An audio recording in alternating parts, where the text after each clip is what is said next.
Miracles TV நேயர்களுக்கு வணக்கம். நம்ம இன்றைக்கி எதை பற்றி பார்க்க போகிறோம் அப்படின்னாக்கா, வீட்டில் வந்து நம்ம நார்மலாக தயிர் போடுவோம். ஆனால் ஒரு சில பேர் தயிர் வந்து நீர்த்து போச்சு, தயிர் வந்து நல்லாவே புறப்படலை அப்படின்னு சொல்லுவாங்க.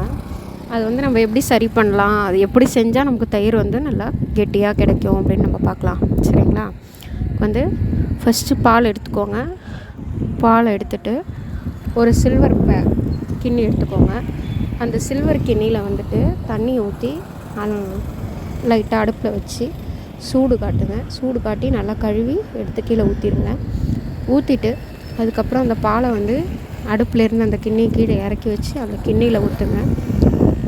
ஊற்றிட்டு அதுக்கப்புறம் அடுப்பில் எடுத்து வச்சு நல்லா கிண்டிக்கிட்டே இருங்க.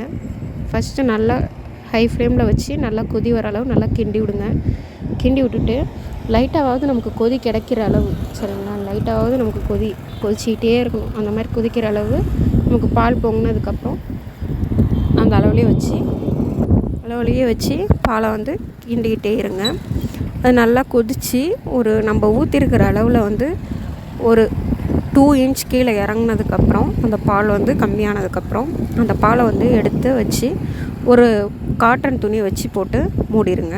பாலை மூடி வச்சுருங்க. மூடி வச்சுட்டு நல்லா நம்ம கை வச்சு பார்த்தா நம்ம கை பொறுக்கிற அளவு சூட்டில் தண்ணீர் பார்த்திங்களா, பெரம்பூர், அதை வந்து அதில் ஊற்றுங்க. ஊற்றுனீங்க அப்படின்னாக்கா நம்ம மறுநாள் காலையில் ஒரு சில பேர் ஊற்றி ஆற்றுவாங்க, கிண்டுவாங்க. அதெல்லாம் எதுவுமே செய்யாதுங்க. அப்படியே ஊற்றி மட்டும் வைங்க.